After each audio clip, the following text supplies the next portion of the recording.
If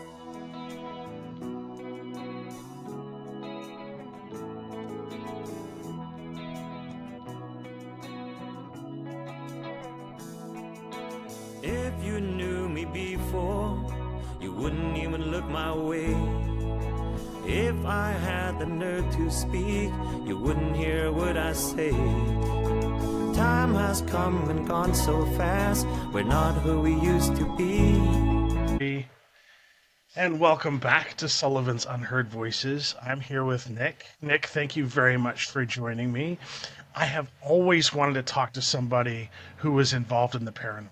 Oh, cool. And the reason being is because I'm not a skeptic, right? But I'm not a firm believer. I'm kind of on the fence still, right? Because you need to know more than I know before you can make an informed opinion. And I just only scratched the surface. How did you get started in the paranormal realm? So, I would say, first of all, it came with an interest from a young age. You know, ever since I was a little kid, as far back as I can remember, I've always been kind of immersed in this stuff. I mean, even before I was interested in it, it was clearly interested in me. And so it definitely left me with an impression in life that there was more going on than I think a lot of people realized. Just because sometimes when you try and bring things up that were you don't know if it was real or not, or kind of undescribable. You try and explain it to some people, and they give you the big eyes and just kind of like, oh, I don't know what to say, or just because they hadn't really experienced anything like that. So, for the most part, it is interesting, but there's like these like lonely spells that kind of come with it, though, just because you seem to be experiencing things that a lot of other people around you maybe aren't. But really, what I've come to find over the years is a lot of people actually are. They just don't realize it, and they call it something else. Yeah, because I would imagine if your brain doesn't have a label for it, or if your brain doesn't have experience with that and it comes and something visits you, your brain is going to default tie it to something totally unrelated because that's the experience your brain has had, right? And so like when you started sort of down this path, did like you see something? Did something sort of like talk to you or communicate? Like how did you sort of first experience the paranormal? Man, first it would be kind of like dream state. There was a lot of like really interesting dreams I would have when I was little, very repetitive, kind of scary dreams, and same kind of scenario over and over.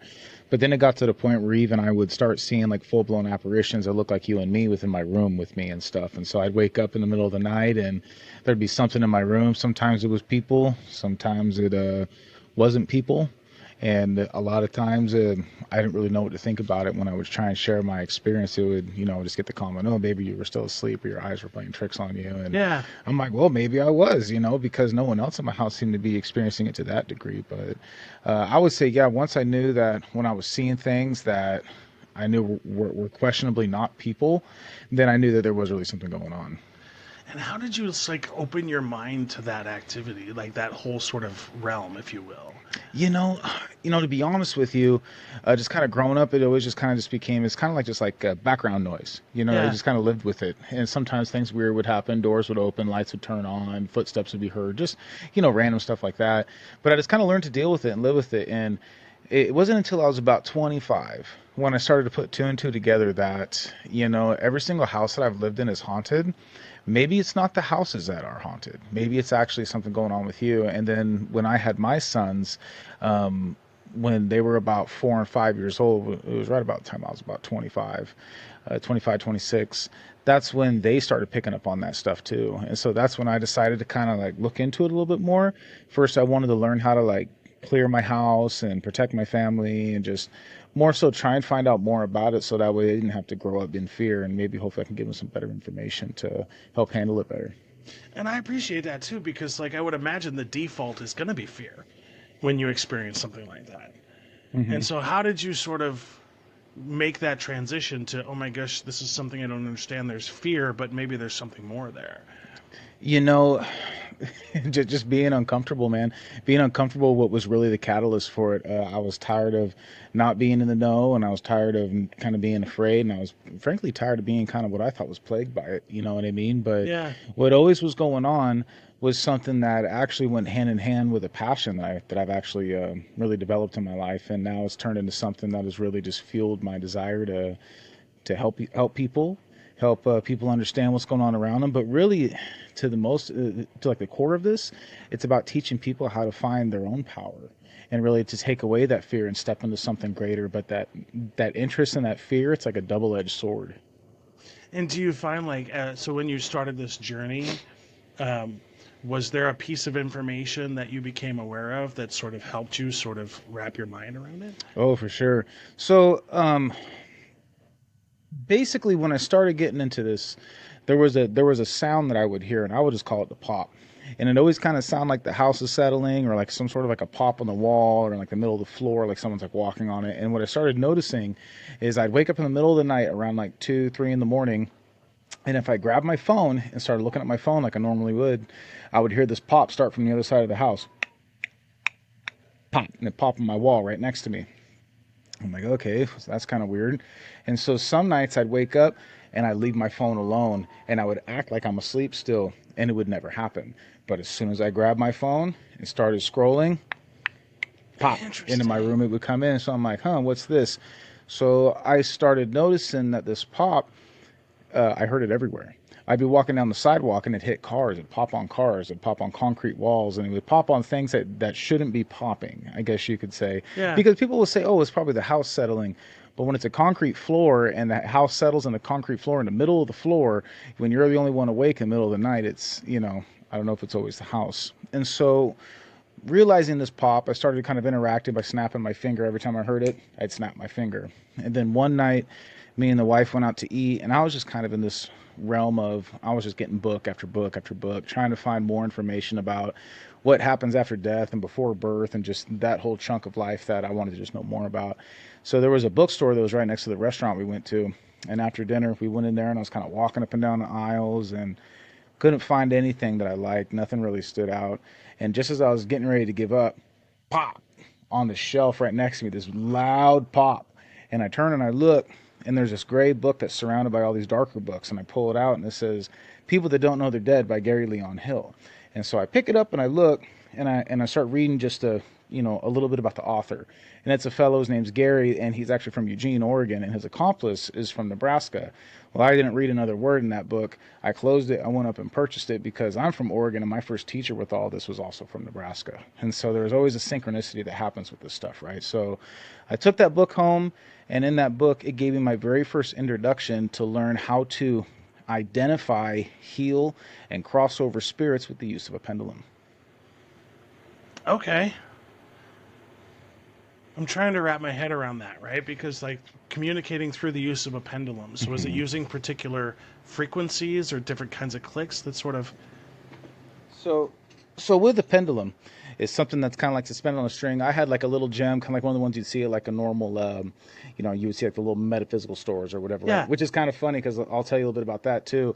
So I ordered this rose quartz gem from some lady in Malala, and I don't know, I'm not really particularly drawn to rose quartz. I've never been into pink or wearing pink or having anything pink. I'm just not really that kind of guy. And it's a pink stone. But for some reason I was drawn to it, and it was a local person, so I bought it. Got it sent to me, and I started reading about what to do with this. So put it under your pillow or keep it on you, let it get used to your energy, yada, yada, yada. Well, within the first week of doing that, mind you, I have no idea about angels or demons or anything about this stuff. I had no idea about any of that stuff at all. I got a dream from this very radiant woman being that basically told me her name was Archangel Ariel, and that she was here to help me kind of perfect my fate and kind of guide me along this mission that I'm supposed to be on with whatever I'm doing. And so I woke up the next morning, Googled Archangel Ariel, and found out all this information over it. It came up, and ironically enough, her stone is the rose quartz. And so that sound that I was picking up on was her presence. Interesting. That's fascinating. And so it's really interesting to note that anytime you're dealing with an archangel, these things would be considered non-human. And so the sound, the pop, the pitch, and the placement of where these things happen around the house, spirits in general do this. Humans and non-humans both do this. But it gets very specific when something like her comes around. It's very strong, and it's very boom, I'm here. Whereas like sometimes dealing with like kids or women, I find they're a little bit more like reluctant to like come close to you, more like 20 feet away. And where a lot of times with guys, they'll come straight up to me and I'll hear a pop like right next to me and stuff. But the pitch is significantly louder and stronger anytime you're dealing with like an angelic being. And so when you're talking about the pendulum you were just about to show, And that's like the key to like communication. Sure. So like basically, the first thing that people learn to do with a pendulum typically, I mean, I pick it up, I do a little prayer protection with it, but what it does is it gives us a spin or a movement one way or the other for a yes or no. So like for me, if I asked what's a yes, you would see that it has kind of like a clockwise spin to it. And I would say, thank you, clear. And I'd wait for it to balance out. And I'd say, show me what a no looks like. And then it goes a counterclockwise spin to it. And so this is just a way of getting tangible feedback. Yeah. It's a way of help strengthening your intuition. But one of the things that I've learned along the way is how to utilize this as something as a focal point in order to send healing energies. So that way we can actually do some healing on earthbound spirits and be able to cross them over, humans and non-human alike. And you had mentioned that before you begin, you do a prayer of protection. Why is that? You know, I like to think energy goes where your thoughts go, and the prayer of protection, you know, it can be whatever you want it to be. It can be as elaborate or as minimal as possible, but simple one. And I know there's a lot of people out there that like question the existence of God, and so I try not to get like too preachy in that area. But I definitely believe in a higher power, something that we're all a part of, right? Yeah. And so just like quick, like easy prayer of protection, what I would usually say is, under the light of God, I ask for your protection. Surround me in the highest light and allow me to repel anything that doesn't serve our highest good health and well-being. Allow the highest truth to come through the use of this pendulum and the highest good of all concerned. Thank you for this opportunity. Amen. And I appreciate that because like that kind of gives your brain a frame of reference too. Because I would imagine if you sort of delve into that and you have dark thoughts, you're inviting more dark spirits, if you will, right? Sure. And even if you're embodying more light, you're going to draw more shadows. Oh, interesting. It's just, it's kind of a natural thing. I mean, before people really know that they're capable of doing this stuff, you know, you meet a lot of people along the way that are dealing with different, I've seen some of the episodes on here talking about like addictions and stuff, and like this very much has to do a lot with that. Yeah. And different kinds of vices or behaviors that people have, this have a lot to do with it.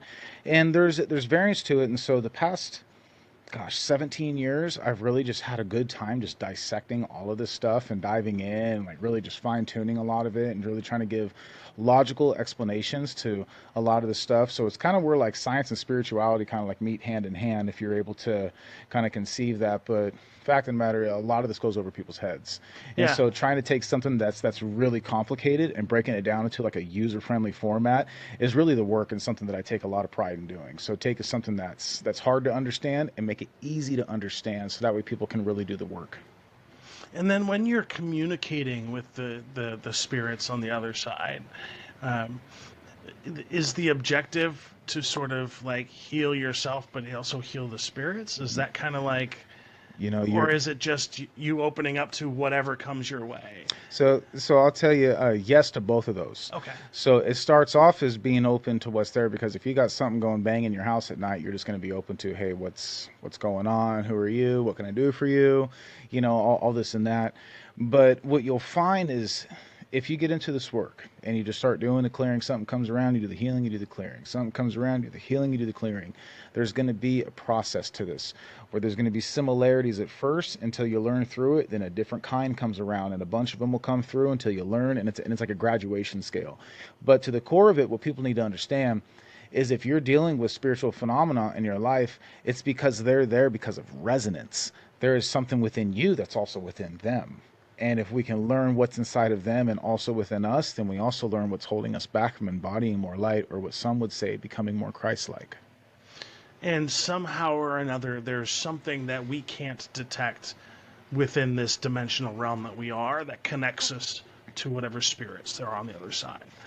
Well, think of it like this. We are spirit. Yeah. We are spirit, and we're multidimensional. But one of the funnest parts about all this, man, is just teaching people, because we have a physical body, we have an electromagnetic field that's very strong, and we have a soul that's attached to the Creator that's inside powering all of it. Because of that, we have more feet and more worlds, and we really bring a lot more to the table than any of them do. And so when we learn how to use all of that together, we would really see what our power really is like. And a lot of these scary movies and stuff that are out there of people being powerless to this stuff, man, if they really knew, once they were in your presence and you're fully aware of who you are and what you bring to the table, they're really at your mercy. And it's the biggest, darkest, scariest things you can imagine. They really are at your mercy, only because we're guided to serve. And if we do that I guess you would say, from like an unconditional love area. You want to Yeah. help just to help, not because you want to be dominant or any of that kind of stuff, or angry or forceful. It's not that at all. Doesn't matter what they've done. They're here right now because of something within you. And so when we're doing that healing for them, we are absolutely also doing that healing for us. I appreciate that because, like, I've always viewed this whole mentality of like death and murder and all of this negative stuff that you see in our society today as manufactured. I do believe that fundamentally to our core we're kind, compassionate beings, but somehow along the way the system got corrupted and put each other against each other. And there's something behind that force that's sort of keeping us in odds. And I could see something like this as like a pathway to enlightenment that would help sort of push back against that narrative. Because I think, and correct me if I'm wrong, most of the spirits you encounter are not necessarily, unless they're like demon related, they're not up to something nefarious, right? You know, you keep asking a lot of really good questions, and I really appreciate that. So thank you. There's a lot of them that, from our perspective, good and bad is really just a perspective. Yeah. How bad is the woman that steals from the market to feed her kids because Right. she doesn't have any money, but yet she still deceived them, she still stole from them, she still did wrong, but the order was for survival for her kids. That becomes more important, right? So I like to kind of paint that picture first, because what they are something, and I'll be honest with you, I help like people cross over all the time, but primarily what I work with now is the stuff that's non-human. I just have a knack for being able to help that kind of stuff. That's the first things that I was ever around ever since I was a baby, Yeah. and just knew that there was things that weren't quite people that were around, but I can't really say what they are, but I could tell there's something off about them because they don't seem like people. And they are very much in like a survival mode. And so what their main thing is they like to find ways to stay hidden and trigger our emotional energy, our emotional turmoil. And remember, it's a resonance thing. They have something in common, so they're really good at hitting these buttons. A lot of times in our dreams, we have a dream where we do something or we see something that is really upsetting, and it kind of sticks with us, and we feel like a funk that day, and that funky energy that we kick out is like sustenance to them. And so, from the outside looking in, people would say, "Oh, they're like vampires. They just vampire off your emotional energy." Well, yeah, I mean, I guess you're right, but it's out of survival. But the cool thing is because we are a soul trapped in a human body, we have a little something called the breath. And that breath ties us to life. It's the first thing we take when we come into this body, and it's the last thing we take before we leave. So it ties us to this existence as well. So if we use the will from our heart center, and we use our mind and our intellect to specifically direct it in a certain way, and then we take the breath and send it to them, it's life force that we're sending to them. And it can take away their pain, it can take away their memories of pain, and then it can nourish them. Then when you take everything away from them that they would hopefully try and trick you into giving, and you give it to them freely, and you give it to them in abundance, and you give it to them out of free will, their demeanor really changes. And then I think when you have honest conversations, and when I tell people this, like, I don't like to sit here and have a lot of conversations with like demonic entities, but there are a few questions I've had over time that I've had them help me answer, to help me kind of make sure that what I'm doing is along the lines of respect, and what I'm doing isn't something that would be like transgressing on anything holy or negative or any of that kind of stuff, right? So the questions that I have asked have helped me refine my understanding. But to anybody that's listening out there, I definitely wouldn't advise you to get into the whole conversing with them and learning things from them and stuff, because there's usually a price that they want for it, and they can impart some pretty cool knowledge on you, don't get me wrong. But I just think where we're at right now, if the more that we can clear from our plane of existence, the more it takes away those where people have like mental disorders, and they have different substance abuse issues, or even just like attacking and stuff for each other. Like a lot of this just really comes from desire, and that's something that they find very attractive as well too, is the poison of desire. And so that's what really kind of feeds most of this stuff. And so we give them what they want, and we give it to them freely, their demeanor changes, and then we can really help them get off this plane. Because I would imagine, like in the normal situation, I guess you would say, if somebody's not giving it to them freely, they have to come up with ways to get that support that they need, right? Yeah. So if you look at some of these old books and stuff, like even like the there's like a book I read. It's called Before Adam, and it basically talks about the fall of Enlil, which is Lucifer, which is also known as Satan. And so Satan basically was like the first angel created out of perfection from God, that also fell susceptible to the poison of desire for man. And it basically turned into one of those things where he was a watcher, and he wanted to be a guide for people, which is he was doing a great job with, but people kept praising God in the highest manner. And you know, I kind of feel bad for him when I hear about this story, because he had all of God's knowledge, but he just didn't understand the will and how to make the plan. Think of it like this: if someone gave you a plot of land and gave you all the materials and all the power tools needed to build a house, but you didn't know how to build that house, you didn't have instructions for it, but you had all the materials for it. So that's how this guy was. He had all the information, but no rhyme or reason as to how it all worked. Well, one day, the people there loved him and admired Enlil, and they wanted to build him a fire as like a praise. They danced around and praise or whatever. Well, he asked for a bigger fire and a bigger fire, and that fire got so big that it fell over on people. And when he went down there to go help them, killed some of them, and it terrified a lot of them. But because him being an energy being, being the angel, when he got close to him, he absorbed their energy. He absorbed this emotional turmoil, and it gave him a sense of euphoria. And he immediately thought, this is what it must feel like to be praised. So then he started learning how to pull this loosh off of people, how to make people expel this emotional energy. And then he started teaching some of the other angels that were around him, like Azazel and some of those other ones that you hear about in the Bible. And so basically, this whole production and feeding of loosh is something that these beings absolutely do. It's their way of understanding how to deal with humans and how to survive. Interesting. And then is it that they need this extra energy, or they need this extra push to sort of move on to that next phase of whatever it is? There is no moving on for them. That's the hard part. There is no moving on for them. To get a little bit farther into that story, you would want to know about the creation of how they came to be. Yeah. And so I'll try and make it quick in a nutshell. But basically, these watchers that came down from heaven to basically help mankind, aid mankind, protect mankind, guide mankind. That was their responsibility. Well, they saw mankind in their stupor, I guess you could say. They also saw them in their ability to sexually reproduce, and so there was a desire that they were drawn to, was a desire, the things that they couldn't do and weren't allowed to do. So one way or another, there's a small group of them that decided that, hey, we want to go ahead and take wives, and we want to fill this human experience, and we want to give up our immortality in order to experience what this means, right? And so somehow, some way, you hear of these watchers that took on human wives, and they bore children, and these children became the giants of old, or what we would call the Nephilim. So this is a whole nother rabbit hole, but long story short, what I can tell you, not all of them, but most of them, of these demons, what they were the Nephilim. But they're dead now, and they actually haven't existed on this planet before. So I think that's kind of the misconception, is people believe that these are beings that were never born before.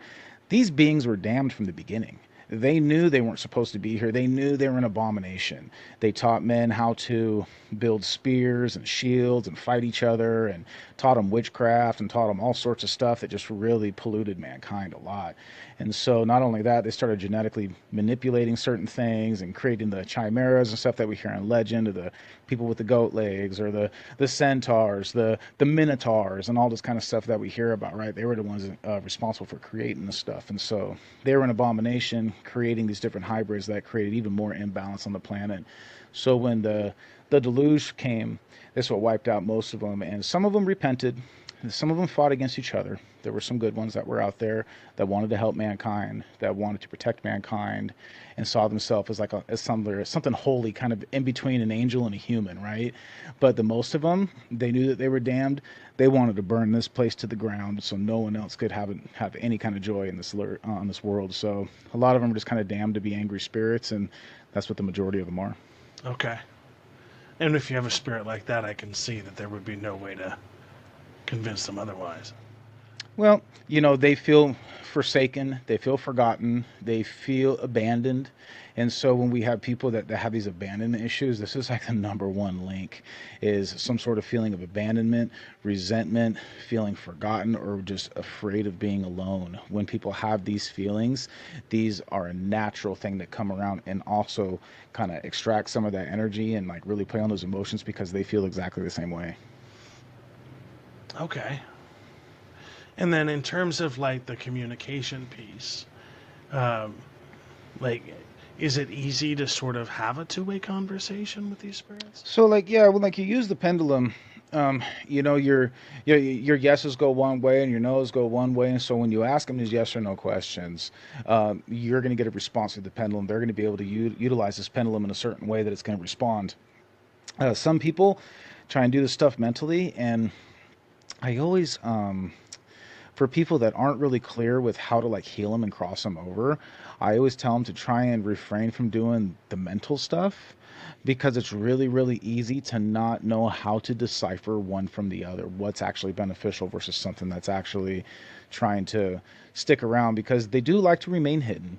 One of the things is because we have a physical body, we have a strong electromagnetic field. When we learned witchcraft, we can hold dominion over them and we can make them do stuff and we can imprison them and we can hurt them and we can do really bad things to them. So I don't recommend doing any of that stuff. Yeah. But the only thing they're more afraid of being hurt is being found by somebody that looks like they know how to help them and then being cast away back into the darkness.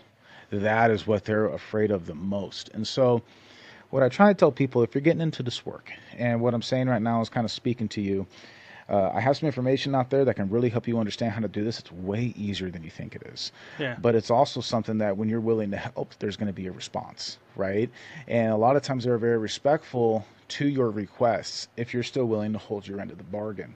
Because if they're already in your life, they're already in your life. That door is already wide open. But if you do this stuff, more will absolutely come. And then if you stop looking for them, then they'll come through all of your friends and family and everywhere that you go.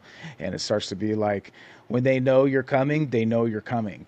And the only thing I could tell you is that they know you're coming. And so I'll show up places now and there'll be 4 or 5 waiting there by the time I get there so I can do a healing and clearing on. And so, I don't have a problem with it. I still think it's gratifying to be able to help those that are in need. Plus, if I don't help them, then chances are they're going to go to somebody else that's going to have a hard time, or they can just go to a kid down the block that can pick up on them, and then the kids go to the parents and try and Yeah. get it figured out there.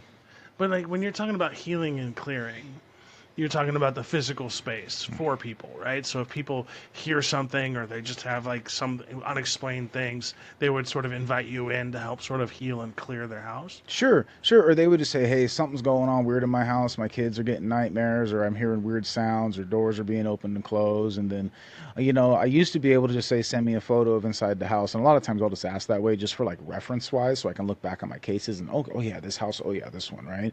But now as soon as somebody like contacts me, I'll be able to take a look in my mind and I can see in their house and kind of go from there and find stuff or whatnot. But it gets to the point where I've been doing it long enough. It's so fluid that somebody can email me while I'm asleep and whatever's going on in their house makes it into my dream that night. And when I wake up in the morning, I know a lot about their house without even reading their message yet.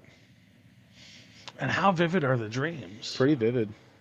I can be really descriptive, from talking about the letter that was written that was on the wall that was left from someone that you know, or in your nightstand, to how many socks are on your floor and how long you've had that laundry sitting in the chair that you haven't folded. That's interesting. How many socks I have on the floor? Yeah, so it can be pretty specific. No, it's funny you say that because like my cat, every morning I wake up to like 12 socks on the floor. I believe it. Yeah, I she's believe weird that way. But one of the things that I'm curious about though is because like I've had experience in my life that has sort of been like unexplained and not quite understand and like certain places. And I've always said on this podcast too that like when you go to a music venue, I really do feel like there's a memory in places. Oh yeah. And even like new buildings or new constructions are not immune to having some sort of spiritual involvement. What kind of, is it just like, if you're talking to people out there, What are some of the sounds or some of the things that you want to pay attention to? If is it just those pops? So the pops is a huge one, and the pops is something that like don't expect everybody to hear them. Like if you hear something, don't expect everybody to hear them. I remember I was sitting one night with my wife watching. We were watching a movie on some night. It was just us awake sitting on the couch, and I heard this pop on the ceiling. I mean, it sounded like someone hit my ceiling with a marble. It was loud enough that it made me jump. And I looked at her and I was like, "Did you hear that?" And she goes, "Hear what?" I'm like, "Man, get out of here. That was so loud." So, at that point I realized not everybody like hears that, but when I'm doing reads on people, these are the sounds that I pick up on, and so I know that they're hearing it too. And so most of the time we just, we tell our mind that it's the house settling, and it's kind of scary to try and like break down your belief system. We'd like to think that we're safe and protected, and then we like to believe that none of that stuff can affect us because we just call on Saint Michael or whatever. But I'm not saying that's not true, but if you have purpose, they definitely come around those that have purpose too. And then what's the end game just in general? Is there something that they're kind of pushing for in totality, or is it just to move on to the next plane, or are they seeking something kind of specific? So in general, I would say moving on. Moving on would be the biggest thing that they want. Between demons and humans are harder to cross over because humans have a few different things that we have to help guide them through. Sometimes they're afraid to go to the light. Demons don't go to the light, and that's another subject I'm gonna talk about just a second here. But their end game is to get the heck out of here. This is why sometimes we hear about demonic possession. It's a very, very rare thing, but like a spiritual attachment is something more common, especially to our subconscious, which is connected to the dream world. They want to get attached to us because they know that when we die, we move on. And so they're trying to move on with us just by backpacking with us. So some of them have become so desperate that this is their hope, right? Is being able to do this. But when we're able to send them energy with the breath, with the pendulum, this helps their demeanor big time. Now, the whole thing about the light, basically, when we cross people over, I used to say, "Hey, look for the light, look for the tunnel of light," and we would go to that. And after a while, I started feeling really weird about that. Something felt really off about that. And I started looking into it more and more. And then one day I was really reading up about the Christ, or what they call your soul in the middle of your chest, and it being a light that's attached to the Creator. And I just had this idea. And I was doing a crossing over of a human spirit. And I said, "Hey, do me a favor. Can you look down in the middle of your chest? Tell me, do you see a light here?" And I got a big yes, absolutely. I see a light in the middle of my chest. I said, "I think this is the way. Look into this light, gaze into this light, and take a deep breath in with me. Ready? 1, 2, 3." And I went. And I cleared it on the spot. I dropped all my stuff, and I'm like, man, what am I doing here? Because I was just finishing up my second book. And what I just did there obliterated everything that I just did in the past year and a half going into this book, right? So I was like, man, what am I doing here? So the light within the chest. The light within the chest is what merges us to the Creator. This is what gives us the ability to merge with the Creator, to be at peace, and we can reincarnate when we choose to. Whenever we choose to, we can. If we go to the light outside of us, this is a trap. This is what takes us to the light and makes us reborn right back in a physical body. Keeps us back into this thing. Now, that opens up a whole nother can of worms because these demons, the jinn, whatever you want to call them, they know about this trap. That's why none of them will ever go to the light because they don't go to that part. They don't go to that trap, so to speak. And plus, they don't have a Christ spark within, but they are pure spirit. They're a creation of God. So it would be like trying to find water vapor in a rainbow. But yet you need the moisture and the light in order to create the light. But it's a reflection of it. So we can't have them go to the light. They won't go to the light no matter what. But what we do is we call upon an angelic being that'll help us. And so back to the beginning of this talk, when I said that Archangel Ariel was the first one that came to me, well, she's got a lot of names, and I found her all around the world in a lot of different ways. But what she is basically the divine feminine component to what God is. And so what that would mean is if someone said, "Hey, okay, you're the radio host, you're a father, you're an animal lover, you're also really good at this sport, you have this many collectibles in this area, all this stuff talks about you, but which one of those are you?" Right. All of them are, right? But all of those Yeah. are like aspects of who you really are. So what she is that divine compassion component. So like in Tibet, she's called Tara. In India, she's called Shakti. In ancient Egypt, she's called Sekhmet. Hawaiians call her Huey Huey. The Bible calls her Mary. And so what it is she has a lot of different names. So with demons, the jinn, we heal them, we take away their pain, we take away their memories of pain, and we nourish them to make them feel full, content, and complete again. Now they're ready to roll. But we got to ask them to see if there's a being of light here with us. And that being of light is what you would probably consider your spirit guide. Now, whether you decide to develop a relationship with them or not, that's up to you. But you will absolutely need their help because they can go places that we can't, that they need to go to. Because they are not exactly an angel, but they're not really human either. And so they're actually more spiritual than not. And so where they go is a realm that's more like an angelic realm. Interesting. If you ever looked at Kabbalah, the Jewish what or no, excuse me, the Kabbalistic tree of life is what it's called, and it's like kind of labeled under like Jewish mysticism. If Yeah. you look at that, basically they have these Sephiros. Kether would be considered God or source, and it basically talks about how something comes from being God, an etheric being, to these different realms of realities, all the way down to the physical, which is where we're at and called Makuth. And so where there's those Chokmah and Binat, and those are the two that go to the Creator. Angels go to one, these angelic beings go to the other. Interesting.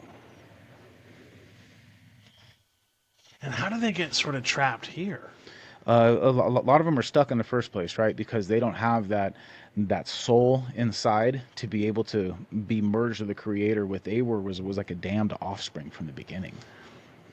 But not all of them were that way. Most of them were, but not all of them were. That's why you meet some of them that never ever took on a physical form, whereas some of these absolutely did. And that's going to depend on the situation and the story of that particular being or entity. Well, the Nephilim were pretty much what you would consider our worst nightmare. They were extremely bigger than us, faster than us, smarter than us. They could stand on a mountain a mile away from us and hear you whispering about them. They had about 6 fingers and toes. They had 2 rows of teeth, and they never slept. So they didn't sleep the way that you did, or that me and you do, and they didn't go to the bathroom like you and me did. And their appetite was insatiable. First, they started off eating all the plants and everything on the planet, and they started eating all that to extinction. Then they went for all the animals and ate all the animals. And then after they ate all the animals, guess what they turned to? They started eating people. And so you can even hear these like Native American stories, like look up Lovelock Cave, where they talked about these red-headed cannibals that were giants that they used to fight and stuff. And so these were like pretty much left over from the deluge or whatever. And I think one of the greatest myths is people believe that all these giants died, that these Nephilim were all dead now because of this deluge. And if you want my opinion, if you see a lot of this stuff like happening in politics with blackmail and people not acting on things because people got stuff over their head, the whole human trafficking ring and everything that goes with it, these guys are behind a lot of it, and they're still alive and well. And if you look at some of the old was it the World Fair photos, like look at Chicago and look at some of these very ornate, delicately, extremely well made out of marble and brass architecture, was all made by the Nephilim. And so when you hear these people talk about who were the first people in America, and they always want to debate that it's the Native Americans or this and that, there was things here long before that. And advanced civilizations, if you could think of every major city in the United States came from the ruins of another civilization, you would be closer to the truth than not. And I could see that because I think, didn't they like just recently discover a whole bunch of new technology they can't explain in South America?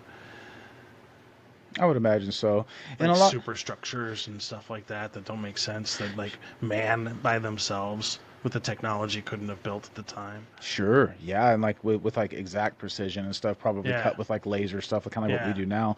But look at like what we were taught about European culture, right? These places in Europe, like in London and France, where all of a sudden they have these magnificent buildings that could hold hundreds, thousands of people, right? And they have all of these unique fountains with in this immaculate carving and structures, stuff made to like shoot water, but not a single toilet in the building. People are having to go to the bathroom in the streets. Oh, it's because of an influx of population. But none of these buildings burnt fire in their fireplaces. They had fireplaces, or they didn't burn wood in their fireplaces. It was something that we did later. They didn't have any bathrooms in these buildings. So basically what they were able to do is they had spires, and they learned a little bit of something that we called ether, which was removed from the periodic table, but that's a whole other talk in itself. Ether is electromagnetic energy that we can draw from the atmosphere. They figured out how to do this. Have you ever heard of the cymatics before? No. Cymatics, where someone like puts like sand on a plate and then hits it with a frequency and like it makes a shape. Yeah. Okay, so cymatics. Imagine if we found a frequency that say optimized cellular regeneration. What does that frequency look like? Here's the shape it creates. Now let's build a structure that emulates those geometric properties, and we're going to put it on the specific spot. Then we're going to put bells or an organ on the inside of this that also replicates this exact same frequency. And we're going to put people or non-humans that are in there, and it's going to nourish them. All of a sudden, they don't even need to have sustenance anymore because it's complete cellular regeneration, and they could live for a very, very long time. If you're still wondering what some of these places look like, look at the old insane asylums from the early 1900s. That's what we're talking about. So when you're talking about the early insane asylums from the 1900s, were they constructed in a way that they thought would bring sustenance or like cellular regeneration? Is that the idea, or was it just a happenstance? Sure. In general, yes, I think a lot of that would be. But humans, the human race, we were also very advanced at the time too, and we also understood the cymatics as well too. So here's where it gets really, really interesting.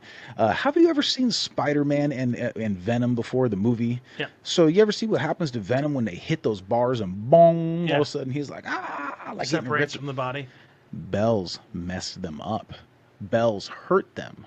And so frequency, not so much, but bells set to a certain frequency, oh yeah, it messed up their whole genetic structure. And so what happened is you have these humans that were building the same kind of structures with frequency and vibration, but also knew how to have these massive bells that could repel some really non-beneficial things that were around them. So we look back at the World War II when they were in Germany and Brussels and all this and that, and they confiscated something like 500,000 bells, and they want to say it's for munitions and building tanks. Well, I think it's pretty clear to see who won the war there. Yeah. I'm curious how church bells tie into that.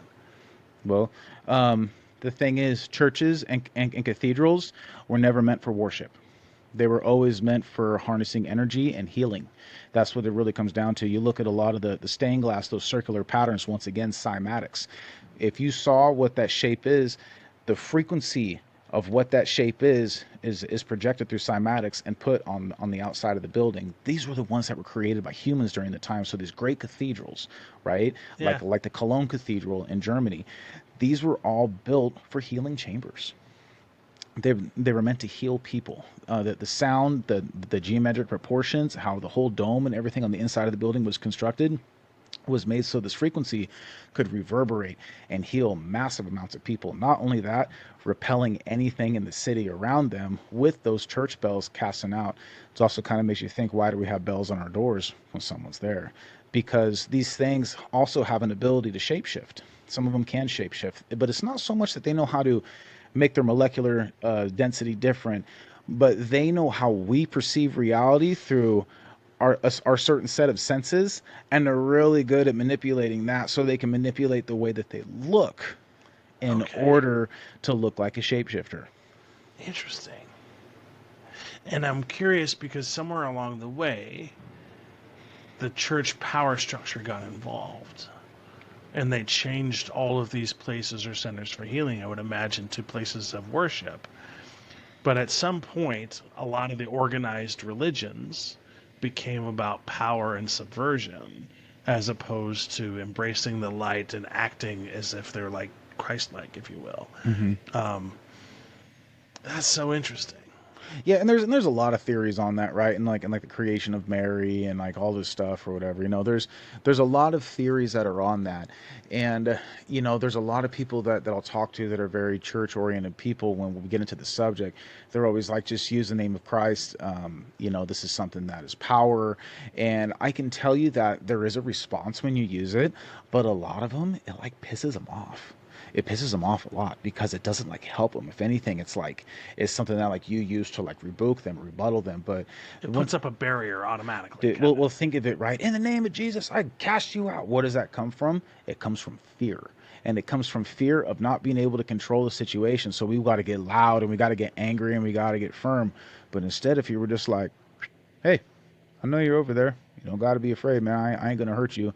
I got you. You need some help? I can help you. Don't worry about it. I got you. You're fine. No one's going to hurt you here.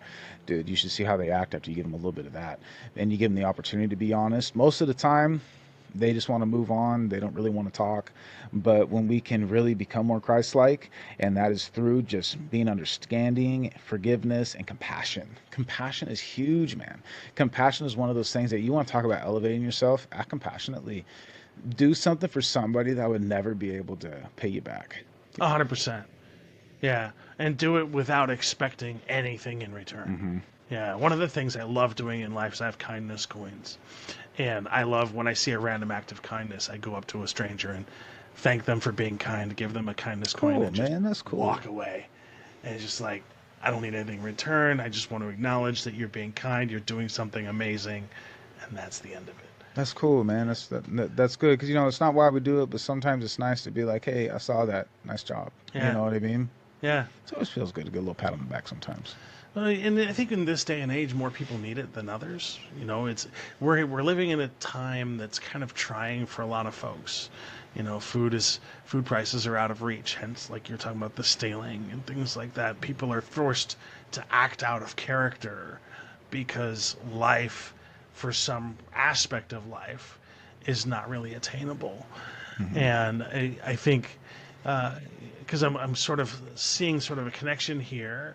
And if you were to sort of shift your focus towards like kindness and being a part of community when you have the means, it lifts everybody up. Mm-hmm. Absolutely. And so when you're out there and you're talking to people and they're sort of getting this idea or these concepts, like, is there like a time or a moment when you like realize that they're kind of understanding or comprehending what you're trying to say?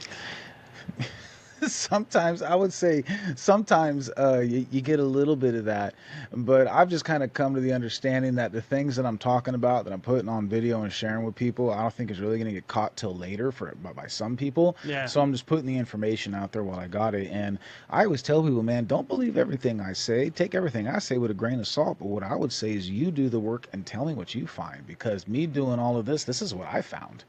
And I'm someone that every single day I wake up telling myself I don't know anything. And that really leaves me in a good position to learn something and constantly challenge the things that I think I know. I really appreciate that. Because we're living in interesting times. And I see so many people that have this mentality. And I can't really call it a mentality. But you see people with like mental illness. You see people that are going through stuff right now. How might something like this help people that are going through a tough time? Dude, the difference between a schizophrenic and a medium is training. That's it. So many people hear voices in their head. It's because they're meant to be a conduit, and they, for whatever reason, run from the opportunity, or just haven't had the right training, or just the will to do it, or maybe they just had a lot of negative experiences that have like really like made that uncomfortable for them, right? And when we take our power back, and it's not to be powerful, but it's meant to be compassionate and start letting our passion drive towards our purpose, which feeds us happiness, right? So yeah, the whole like mental illness stuff is it's really a big thing. And a lot of the stuff we pick up in dreams. So like, even if like, say you're listening right now, but I sage my house all the time, I got crystals up, I put holy water up, I got pages of the Bible on these walls, I got all this stuff for protection, right? And then you go to bed and then you have a dream where one of them's there, you wake up, it is now in the house with you. And that's just the reality of it, because a lot of them are there by the speed of thought. And once I stopped looking for them, then they all started coming towards me. You know what I mean? And so I'm not really like afraid of it, but there's a lot of things that I do to like try and help people in general, right? So one of the things I'm a coach, I'm a wrestling coach. And so some of the things I do, I get around large groups of people, right? And so I'm not really going to tell you how I do it, but I'm just going to say what I do. And that is, when I stand in a group full of people, I can just kind of close my eyes and I could just feel the energy start coming up off the floor and swirling around the room. And if anybody in that room, hundreds, thousands of people, doesn't matter how much it is, if anybody at home has anything that's bothering them and it's what I'm looking for, it's like an open invitation, and I start pulling things from people all left and right, and then I bring them with me and I do a big clearing on it. And so I do this stuff a lot, especially with the young ones. They come in, I'll say, hey, do me a favor. You know, this is like before our first football game or before our first wrestling match or something, right? I'll say, okay, I want you guys to close your eyes and visualize something. I want you to take your favorite socks, your lucky underwear, your wrestling shoes, all your gear, and I want you to visualize folding them up, putting them in your bag, getting them ready for tomorrow's tournament. Can everybody see that? Okay, good. And when they do that, that's when I put in my feelers and I start going and pulling whatever's in all of their houses forward, forward, forward. Then I say, okay, break. Have a good night. See you tomorrow. And then I do a big clearing. And then the next week or two, the parents are coming up saying how much Timmy's sleeping better at night, how much Amanda's attitude has changed. She's not so argumentative anymore. She's actually been a lot happier lately, that these weird phobias are starting to disappear. And I don't say anything. I just say, that's good. You know, sports are good for them. And then something else I do want to talk about, because we've almost been at an hour. Oh, easy to do with this topic, man. I know, right? Because you're also a pretty darn good tattoo artist. Oh, thanks, man. I appreciate that. Yeah. How did you pick up that skill? You know, this was all stuff I developed separately, right? Yeah. And like, I was kind of scared to really just like bring it all together, right? You know what I mean? Like, tattooing was something I always drew. I never really paid attention in school, but I always drew, and I was always respectful, but I always liked drawing, but I never took art classes. I always just kind of did my own thing, right? And then doing the whole like spiritual stuff was something that I'd never even like connected the two. But probably about 7 or 8 years ago, I remember the very first day I did it. And so what I do now is I go by the handle tattoo medium. It's just kind of a way to rebrand myself, specifically for kind of what I'm into. I had this gal show up to my shop. Hey, you got time for a walk-in? I was like, oh, I'm full today. I don't got time. Well, that phone rang. It was my appointment canceling on me. So I said, well, you're in luck. What you want to do? Oh, I want this small little thing on my wrist. Yeah, I got you. Come on back. So we go back there. I get everything set up. I said, okay, are you ready? And I put my hands on her. Now, I'm going to tell you this. Not all of it has happened this way, but I think this was the first time, and it happened, and it was so intense that I would remember it to go with it. So I put my hands on her and got started, and I felt something hit me in the side of the head, and I felt it come out the other side. And I went, holy crap. I scooted back from her, and I said, can I ask you a question? She said, sure. I said, did anybody close to you die of head trauma recently? And she started crying because her brother shot himself 6 months before that. Damn. And so I was like, okay, well, he's absolutely here. And then that's when the messages start coming through, and I'm able to relay some messages back and forth. I said, but you have something of his. I said, but it wasn't his, but it kind of was his. I said, it's a necklace, but it's not a necklace, is it? And she gasps and goes like this and grabs on what she had. They used to go fishing all the time. And she took one of his fishing lures, took off the hook, and wears it as a necklace. And so that was the first day that I decided to go full boat in, and that I could actually do this, and I've never seen that girl again. And so there's a little bit of that too, where sometimes I'll get stuff now, and I don't say anything, because I do use a level of discernment. And I get that feeling where I'll ask myself questions, and my body will give me a response, whether I should or should not say something about it, right? It's kind of like using your body as the pendulum. Yeah. And you also have to weigh out, like, the other person is whether or not they're going to be open to new information. 100%. You know, and sometimes it's kind of funny. I don't know what I like more, being right away or being right weeks later. You know, some of those is kind of funny, too. I had this gal come in, and I was tattooing her, and after I started getting a little bit of confidence in this area, and I was like, hey, there's a guy here. And I said, he says he's your grandpa's age, but he's not your grandpa. I was like, and I think he died of like head trauma. And she's like, I don't know who you're talking about. I'm like, well, he's showing me like this silver coin. I was like, does this mean anything to you? And she's like, no, I don't know anything about that. I'm like, I think this guy's like your grandpa's brother or something, because he says he's like your great uncle. And she's like, I don't know who you're talking about. All right, fine. 3 strikes, you're out. I didn't talk about it the rest of the thing. So 2 weeks later, this gal messages me back, and she's like, I was over at my mom's house, and I told her about our tattoo session. And when I told her about the coin, she gasped. She went back to her bedroom and came back with a silver dollar. Now, this silver dollar, her grandpa always carried in his pocket all the time. He passed away But that silver dollar belonged to his brother. His brother, when he was 18, they were around the same age, got in a motorcycle accident and hit an 18-wheeler, crushed his head, and died. That silver dollar was in his pocket. So Grandpa carried that silver dollar with him for the rest of his life because he wanted his brother to be with him. That's intense. And that's just every other day. Yeah. So, sometimes they can get kind of heavy, especially with the ones that, with people, man, the one thing they just want you to know is that they're here. They heard you asking about them. They always want to answer the questions of the ones when you're like by yourself or in turmoil that you ask. Those are the ones they have answers for. And I don't even know the questions. I just know the answers to it. And so, sometimes it's really healing for people to be able to go through this stuff and be able to walk out, not only with a good tattoo and experience, but feeling significantly lighter. Which is huge. Mm-hmm. And I lost my mom when I was 10. And there have been times where you have those dark moments where you wish you had this guidance and you wish you had conversations. And it's very interesting, how much life would have been different in my developmental years if I had access to her as a spirit. Is this maybe the house you lived in? Maybe it's the house you live in now. I feel like it has a vaulted ceiling, a little bit higher ceiling. I don't know if it's a double sink or a single sink, but I can look at the ground and I can see it almost has like the fuzzy little carpets. You know what I'm talking about? Like the fuzzy ones. I have no idea. You have no idea? Yeah, and here's why. Everything before the age of 17 is blacked out. I have no memory of what my house was like as a child, what my house was like when I was a teenager, all that stuff because of trauma and traumatic experiences. Have you ever it's heard? All been gone. Have you ever heard a woman's voice in your house before? I haven't been in tune with it. I haven't listened. You know what I mean? I've been sort of closed off to that kind of stuff because I did have a very interesting experience with a Furby once. I think that's what we're getting to right now because that's what's coming through right now. That was so weird. I don't even remember how I got the darn thing, but I had this Furby, and it turned itself on at 11 o'clock at night. Yeah. And so I pulled the batteries out. Sure. And half an hour later, it went off again. Sure. Did your house also have the smoke alarms beeping in the middle of the night? No. You've never had them go off in the middle of the night? Not that I can recall. Okay, that's usually a big telltale thing too. So yeah, that would be not mom. Yeah. That's not mom. But when I listen, if you're open to it, was she religious gal? I think so. Because I feel like I see her wearing a little cross, and her hair is kind of like a blondish color.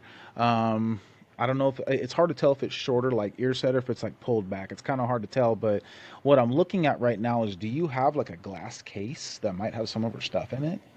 I don't. Then it must have been her stuff is in there too. Do you have any sort of? I'm just gonna listen.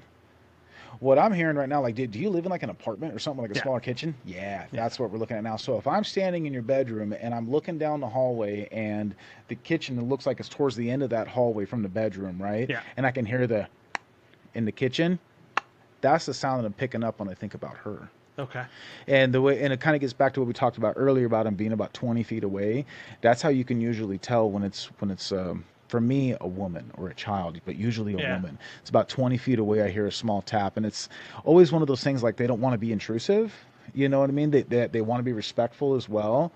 But if you've been dealing with a lot of indecisiveness, this, I think, is a reflection of being around that kind of presence. I guess you could say, once again, they have something that we also have in common with them, right? Yeah. And it's not just the non-humans. It's very much with the humans as well. And so any of those times you ever want to try and make a connection, I think we have a solid one that we can work with. I appreciate that. Because it's one of those things where I did have something of hers that my aunt was keeping safe, but she lost it. Was there a picture of her holding you, around you with this or whatever? No, it was actually a heart pendant. It's a heart pendant? Yeah. There was nothing on the inside. It was just basically a see-through sort of heart pendant and a gold necklace. So was this did you have a stepmom? Yeah. I think that's what we're getting to right here, and I think what we're looking at is approval. What was it? Was she a good figure in your life? What, my stepmom? stepmom? Oh God, No. no. There's a special place in hell for that one. I was just gonna ask that, dude, because I'm like, all of a sudden it like totally shifted when I asked that. I'm like, ooh, I don't know. So either way, Yeah, that'll be something. she tried to run over my brother with a car. Jesus. Yeah. Jeez Louise. Well, I could tell you what was making your Furby go off was also likely messing with her too. Yeah, I could see that. I don't even know if she's still alive. I haven't heard or talked to her, seen that woman Brunette? since I was like 14. Yeah, brunette, heavy set, glasses. Interesting, bro. Yeah. Interesting. Yeah, Yeah. that's a whole nother can of worms right there. You're not lying. But like, so like, how do you like? So as a tattoo artist though, because one of the things I've always wanted to ask a tattoo artist in general is how once you've placed the stencil on the human or canvas or whatever you want to call it, like, how do you keep that? Because like I see when you do the wiping and you're sort of swipe, how do you keep all those lines and everything straight? Oh, like with the stencil? Yeah, because as you progress and you're doing these lines and stuff like that, and as you're wiping, don't you kind of like remove some of the stencil as you progress? Sure, and some of that, you get like stencil solutions and stuff that you could put a stencil on and wipe it a bunch of times. It doesn't really go anywhere. Or you see people put like Vaseline or some sort of a tattoo glide over it to make your hand glide over it easier. And then when you're pulling the ink on it, right, as opposed to like wiping it, all you have to do is like dab it, and then it pulls off all the excess ink, and you got your line right there. So it just kind of depends on what you're doing. So for me, I do a lot of stuff with like thick black lines and like dark black lines. I do like a lot of tribal and mandalas and geometric work. But if I was doing like black and gray realism, I would put on a stencil, which that stencil is going to be like a dark purple, right? And then I'll take a little bit of like green soap on my rag, and then I'll wipe that stencil and make it very faded, because I'm going to outline it with like a lighter gray. And so once I can get in there with my light tone when I'm doing realism, I throw in my black at the very end. I don't line stuff with black. I pull in that black at the end where I make it more realistic. Yeah. So I'll wipe it, get it diluted so it's a lighter purple, and then I'll tattoo it and I can see everything. But most of the stuff I do is I just draw on with a marker and tattoo them. See, I love that too, because like my tattoo here was all cool. freehand. Yeah. With the exception of the inside part. That's this cool, is man. Actually a cover up of a cover up of a cover up. Oh. But that's a story we don't. I wouldn't have been able to tell. I know. That looks good, man. And the last woman who did it, because it started out as a tattoo that big, but then the artist like did a good job, but then for events that happened in my life, I was like, okay, I need to get that covered up, and then they kind of screwed it up. And that was me going in without research, me without going in looking at artistry, me without going like, how important is it to get to know your tattoo artist before you get your work done? Man, I'd say it's good. It's not something like you need to like really obsess over, especially when people like want something that, just about anybody can do. You know what I mean? They want to research the perfect artist to get the word hope on their wrist, right? I mean, like, yeah, sure. I mean, that's something you want to go to someone that's good, but at the same time, a lot of people can do that, But I mean, there's a lot of times people will come in with a great attitude. Man, I just trust you. Go ahead and do it. But they've never looked at your work, and they just think that because you're in a shop, you're going to do a good job, and they just fully trust it. And sometimes they get lucky, and sometimes they get burned. I mean, I do a lot of geometric stuff, right? A lot of stuff with hard lines and a lot of very straight, clean lines. And then someone will say, man, I love your work. Can you do a tattoo for me? And I say, sure, what do you want? And they're like, I want these full color portraits of the band Poison going all the way up my leg. And I'm like, show me which one of my tattoos would make you think that this is within my wheelhouse. Like it's just kind of that way, or somebody like, hey, I love your lines. You got good lines. Well, cool, man. Well, what do you want to do? I want to do this one single line from behind my ear all the way down my right side to my pinky finger. How much for that? I'm like, dude, I don't even want to do that. Like, no joke. Right? Like, I don't even want to do that, man. Like, it's just, I mean, I guess I could, but just, working on stuff like that over the years, that same person's going to come back and go, what else can we do with this now that you've put a giant line down the middle of everything possible? But And I appreciate both aspects of it, right? Because if you're looking for a tattoo to do a really killer color portrait artist, you want to go to a killer color portrait artist. You bet. Like, what is your most amazing talent? That's what you want your tattoo artist to do. You bet. You bet. And I always tell people, man, if I can't do it, I guarantee you I know someone that can. Yeah.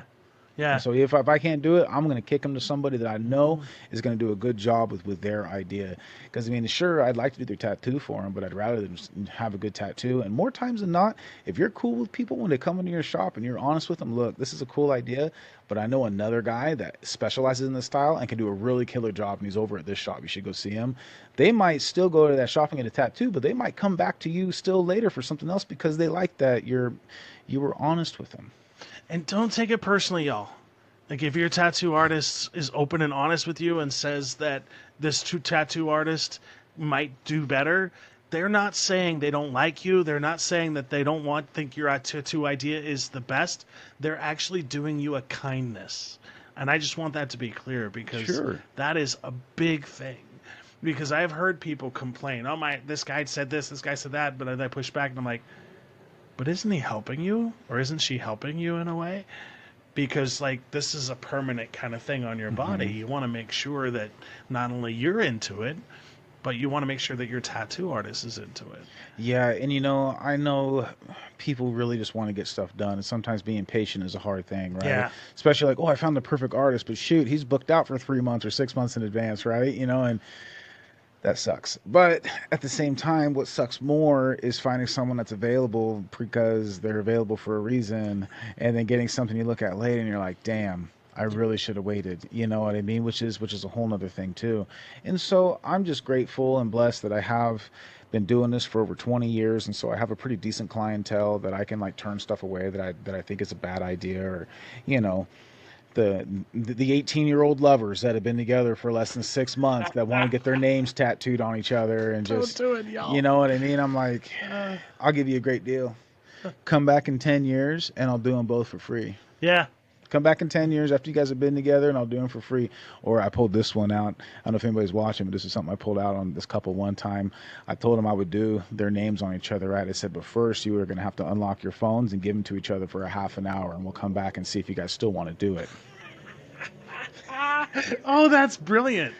Like, wait, you want to do that? Are we not in the nest anymore? The truth nest? So... Because I think if you do that, I really do believe you're tempting fate. Dude, I've covered up more than I've done, and I've seen so many times people that have wonderful relationships, they go in and they do that step, or they put their names on each other, and I swear they're over within the next 6 months or less. Yeah. I've seen it happen so many times. So I'm always like, you guys can get a tattoo at the same time. It doesn't have to be each other's names. You can just get like a tattoo with each other that kind of commemorates a time where you went like, oh, that's like set and cool. You know, but I know a lot of shops that are hurting for art, or not for artists, but for clients, and they'll come in and they'll say, okay, how much for my partner's name on my eyebrow? And they'll say $100, and they'll say $100, and they'll do it for you, and they won't talk you out of it, and now you're stuck with it. Whereas me, I'm like, I would rather not take your money and just be like, look, you really need to think about this. And I've had a lot of people give me bad reviews for not giving them what they wanted, but only because, I'm fortunate enough to be able to have a little bit of a conscience when I tattoo now. You know what I mean? At the same time, though, the people that are doing those tattoos, they're opening themselves up to some bad karma, I think. That's just my own opinion. I wouldn't say I disagree with you one bit, my friend. I always thought, anytime people put significant others' names on them, now, unless you're listening to this and you have, a husband you've been married to for a while and you got kids together and you guys started businesses together and you've been together 10, 20 years. That's a different story. Yeah. I can still see that's an okay thing, right? Yeah. But these kids that came in, they don't look a day past 15, and they were just like, we've been together 3 months and we love each other and we both just want each other's names.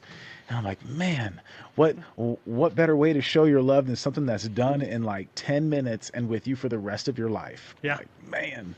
But just trying to be that way to people. I don't try and accumulate negative karma, but doing the spirit clearing stuff, dude, people will tell me all the time that I'm interfering with this and I'm creating bad karma with that. And I remember going to church when I was little. I started off in a Christian church, and I remember talking to my youth pastor. It was an all night thing. And I said, hey, because we were talking about, life and death and heaven and hell and this and that. And so I said, hey, I got a question for you.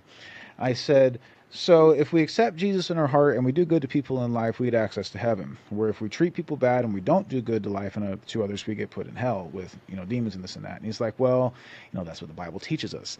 I said, do you believe that it's possible that we can actually choose not to go to either one of those places and stay right here, and that there's other things that are here with us right now that are not people like you and me? And he just kind of looked at me and was like, I don't know how to explain that other than what the Bible tells you, that, that there are those that are lost and those that, don't want to go to the light. And so it was there that I realized that I wasn't going to get all the information that I wanted, because I'm sitting here learning about this fellow named Jesus that can make the blind see, that could heal people with touch, that could do this stuff. And I'm like, you guys are all learning about Jesus, but which one of you actually wants to learn how to do this stuff? Like this seems like really cool stuff. I want to learn this. And they're like, oh, only the Son of God can do that. Well, didn't he say that we're all the Son of God?